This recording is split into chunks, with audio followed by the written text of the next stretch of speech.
Hello and welcome to a part 4. When I first did this I didn't think I'd get to a part 2, let alone a part 4, so this is good. Hopefully we can make a part 5 as well, so keep the questions coming. We are in what week are we in lockdown? Week 6? Week 5? Week 6? So yeah, it's a bit strange, spending so much time at home, starting to lose my sanity, but this is keeping me sane, so thank you for engaging with that. I did a tour of model cars, which was requested a couple of times, so that's on the, if you go to the channel, there's a video separately on the model cars. It was a really boring video, it's 25 minutes long, so have a look at that if you dare. Let's jump into the questions. @Joe_Wallacott has asked, what was it like to drive in the LaFerrari? I didn't actually drive it in the driver's zone as such, didn't actually take the helm, but I was a passenger for a good drive, a good run out in a LaFerrari last year, and it was sensational. It is by far the most intoxicating car I think I've ever been in, from a perspective of sort of bending your mind in terms of what a car's like on the road. First thing you notice in the LaFerrari when you get in it is how cramped inside it is. You sort of sit in it and the roofline comes right down and the doors are really wide and the doors kind of close in and you sort of sit in the middle of the car and you sit like right next to the driver, so that the driver's right there, you're right here, there's literally no space between you. A very sort of shallow carbon fibre centre sort of console, and you sit right in the middle of it, almost sort of like pointing towards the middle of the front. And the first thing you notice when you close that big door down is the door mirror. It's like way out like a big stalk, which obviously when you look at LaFerrari from the outside you notice, but you notice it even more on the inside. And when you're in it, you're going along, you just see the environment flash by in this very tiny bit of glass that's raised which feels like miles out through the window. So that was like a really cool experience, and the car is sensational. Obviously it's quick as you like. Mega speed, mega sound, because you've got that massive V12 right behind your shoulder, and the brakes. The brakes was the thing I took the most away from the experience of the car. The way the thing scrubs off speed was sensational. So yeah, LaFerrari, absolutely incredible. I'd love to drive one, but just to be in one is an experience I'll never forget. And Joe's also asked, would you have a LaFerrari over a McLaren P1? Yes, I would. Not that I've ever driven a McLaren P1 or even been out in a McLaren P1, but the LaFerrari for me is quite a statement of a car, to call it the LaFerrari anyway, the Ferrari of Ferraris. It's an extremely special car, and I just think it defines a generation of hypercars. That sort of hybrid hypercar era, I think it defines it. A lot of people I've spoken to have owned and driven McLaren P1s have said it is the best thing they've ever driven of that type, and I'm sure it is, but for me the way a car drives isn't everything. It's how a car makes you feel, and just stood looking at a LaFerrari gives you a buzz, which I don't get when I stand and look at a P1. But I can't really explain that, but yeah, so I'd have a LaFerrari over a P1 is the short answer.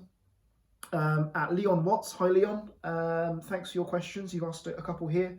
Leon's asked, what was the first car I ever drove? The first time I ever drove a car, I think I was 13 or 14 years old, and it was on an aerodrome in Oxford, and my dad still got it. My dad had, from when I was a young age, a Mercedes SL, an old 1994 Mercedes SL 280. And I remember my dad took me out in that one day, and we parked on this big open stretch of tarmac, this aerodrome in Oxford, and he let me have a go in that, just driving around this sort of slowly around the sort of tarmac field, and yeah, that was an experience I won't forget. It was the first time ever driving a car, and obviously then I started learning to drive and got my first car. So yeah, but the first car I ever actually physically drove was a 1994 Mercedes 280 SL. Leon's asked, what do I think of the BMW i8? Not a fan. I never got the i8. I was working in London when the i8 first came out, and I remember the local dealership, BMW on Park Lane, did this massive sort of drive event over the course of about, I think it's a few days, and all I ever saw was BMW i8s driving up and down Park Lane outside the front of the office. I think they looked really cool. I remember there were massive premiums for them, like they were selling over list, and then like overnight, the sales just seemed to stop. The kind of the buzz was over. Yeah, I've never driven a BMW i8. I'd like to drive one to see what it's all about. But I just found the concept quite bizarre. And I know they've discontinued the i8 now, haven't they? With the i8 Roadster being the last one. But it was a really cool looking car and had a really cool interior. It just wasn't really my cup of tea. I couldn't work out whether it was like a sports car, whether it was a gimmick. I'm not quite sure. But anyway, I'd like to look at one close up because I haven't really sat in an i8 but never driven one or anything. But wasn't really a car that had much of an effect on me. Leon's also asked, what's my favourite generation of Porsche? Probably the 1990s. I like the 993 Porsche a lot, the last air-cooled one. I like the 996. When I was a kid, I was obsessed with the film Gone in 60 Seconds. So the silver 996 at the beginning of that film with those wheels on it, kind of like burned an image in my brain that I've got to have one of those cars one day. And I was lucky enough to buy that car just over 2 years ago, and I've sold it since. But yeah, that was a great car. And for me, I love the 1990s anyway, and I think Porsche in the 1990s just felt invincible. We had that, the 996, the 993, and you know, those cars just felt really cool. So that's probably my favourite sort of era of Porsche. Favourite TV show is Miami Vice. I love Miami Vice. I love the 80s. It's 80s cars, 80s music, 80s sort of dress sense. I thought it was brilliant. So I've got the box set of Miami Vice, all the seasons, and I do tend to watch them at least once a year, go through the whole box set. I love it. Absolutely love it. At Imo Higson has asked, what's my favourite band? My favourite band of all time is AC/DC. At a young age, it was AC/DC that inspired me to pick up a guitar and learn chords and lead. So yeah, AC/DC is probably my favourite band of all time. And Emma's also asked, how many guitars do you own, and do I have a favourite? So I think I've got 24 guitars now. 24 guitars in my collection. I do have a favourite. It does change because you can't play them all at once, and my favourite tends to be whichever one I'm currently playing. But I think my all-time favourite guitar in my collection is my Gibson Les Paul True Historic Custom Shop guitar, which is based on 59, so it's a VOS sort of brand new built guitar, but it was built by the Gibson Custom Shop using the original methods and materials that were available in 1959 to reproduce like a vintage style Gibson Les Paul standard, and that's probably my favourite guitar that I own. At Cars_Harley has asked, what's my favourite song to play? I assume that means on guitar. My favourite song to play on guitar, again, changes. It's usually the one I've most recently learned, because when you've learned a new song on guitar, all you want to do is keep playing it, and then you start to get bored of it, so you learn something else. But one song I can always go back to and play there's a Michael Jackson song from the 90s called Give In To Me, and it features Slash on guitar. And I love that song, and I managed to learn it, the riffs and the lead and the guitar solos in it, so I can always revisit that song and play it, and yeah, it's a great song. I love playing it on guitar, so check it out. Michael Jackson, Give In To Me, great tune. At Matt FGP2 has asked a couple of questions. He's asked, how did you come to sell Shmi 150 to Aston Martins? Well, I've known Shmi since I was 15. I first met him at a car show. I don't think he even had a YouTube channel then. I think it was pre-YouTube. And he had a BMW 1 Series, and he was about to get an Audi S5. Maybe he just started his YouTube channel then. But I've been kept in touch with him ever since. And every time I was in London, I'd make an effort to try and meet up with Shmi, or Tim. And obviously when I got into the motor trade, it was actually Tim that drove me to my job interview at Aston Martin in Mayfair, back when that was in 2014, so he had a McLaren 12C. We've always kept in touch, and he always said, oh, I'll buy an Aston Martin from you, because he had an Aston Martin before. He had a V8 Vantage, and when GT8 came out, he was obsessed with it, and I got him an allocation, and yeah, we met up, went to the factory, spec'd the car, and then handed it over at the factory. That was a great experience, and he was all wrapped up in the whole Aston Martin experience, and he wanted to replace his current GT car. I can't remember what that was, but he wanted a car that he could do a few road trips in, and he wanted DBS. He wanted an Aston Martin DBS Volante, and I recommended to him, well, if you spend a little bit more, you can get a whole different kettle of fish. You can get a Vanquish. And he ended up buying a Vanquish Carbon Edition from me at my second Aston Martin dealership, Aston Martin Amersham. And yeah, that was in the space of 3-4 months. He had actually picked up his GT8 and then picked up his Vanquish Volante. So we've always got plans to, we always catch up now and again, me and Tim, and I'm sure it won't be the last Aston Martin from me. Matt has also asked, what's the new Vantage like to drive compared to the old V8 Vantage? Completely different. The new Vantage doesn't share any componentry with the previous car at all. Nothing. It's a new engine, new chassis, new gearbox, and the gearbox is primarily the factor that shows you how different that car is. So the previous generation of Vantage you could either have as a manual, or you could have it as what's called a sport shift. And the sport shift was like a single clutch automated sort of paddle shift transmission. So it was never really a true auto at heart. You could put it into D and it would change gear itself, but it wouldn't be a slick sort of seamless auto. It wasn't that kind of car. It was more of a driver focused car. When they brought up the new Vantage, they put the ZF gearbox from the DB11 in the Vantage, and it gave the Vantage a whole new sort of use, a new sort of feel. So the new Vantage you can drive like a true GT car, which you couldn't do with the previous Vantage. But also it's got different modes on it as well, so you can go up from, it actually starts out in a sport mode, then you can dial up to Sport Plus and into a track mode, so you can change how the engine and gearbox behaves and how it communicates with you. So you can get a punchy sort of gearbox change like the old car in a track mode, or you can have more of a DB11 style GT slushy sort of gearbox feel like you can in a DB11 in a normal mode.